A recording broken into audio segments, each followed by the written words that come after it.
Welcome back to Hardball. We're back with the 39th President of the United States, Jimmy Carter. His new book is called Palestine, Peace, Not Apartheid. And President Carter, why did you use the word apartheid in the book's title? Well, let's look at the entire title, if you don't mind. The first word is Palestine, which involves the land that belongs to the Palestinians, not the Israelis. I didn't refer to Israel because there's no semblance of anything relating to apartheid within the nation of Israel. And I also emphasize the word not, that is peace and not apartheid. That's what I hope to accomplish with this book, is so move toward that goal.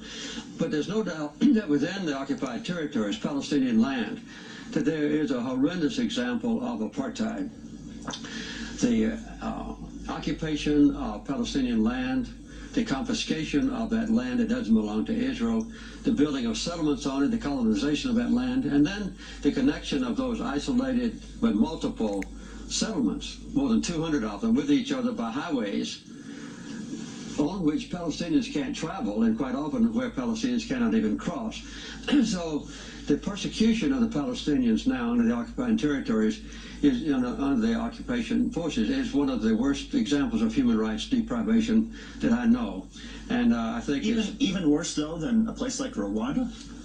Yes, I think yes. You mean now? Yes. I think the impression now of the Israelis, of the Palestinians by the Israelis, is worse than a situation in Africa like the oppression of Rwandans and the civil war. I'm not going back into ancient history about Rwanda, but right now, the persecution of the Palestinians is one of the worst examples of human rights abuse I know, because the Palestinians... You're talking about right now. You're not talking about, say, I'm not talking about ancient history. No. Oh, Rwanda wasn't ancient history. It was just a few years ago. You can talk about Rwanda if you want to. I want to talk about Palestine.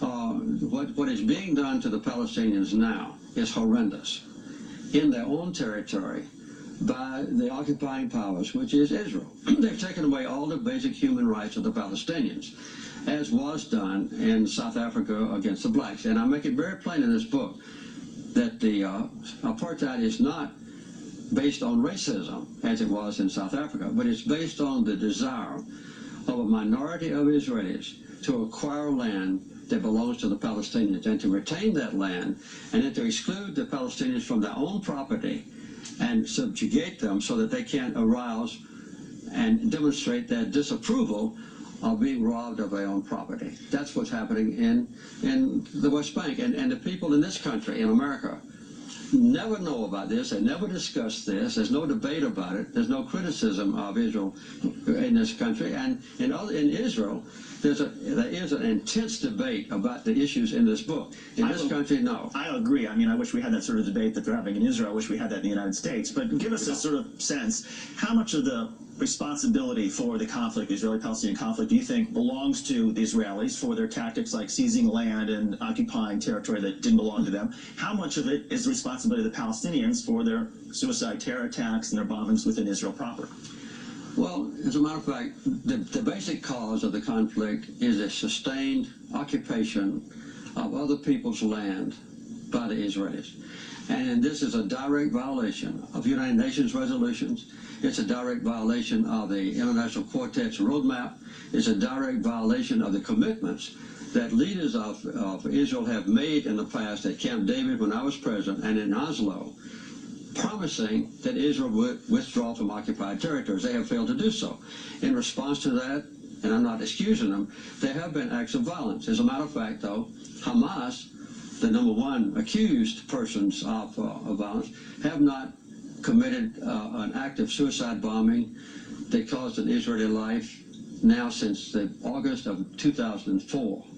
And I hope that they won't do that anymore. Other participants of the Palestinian society, smaller ones, have committed some atrocities. But the loss of life in the entire occupied territories has been horrendous and has been caused.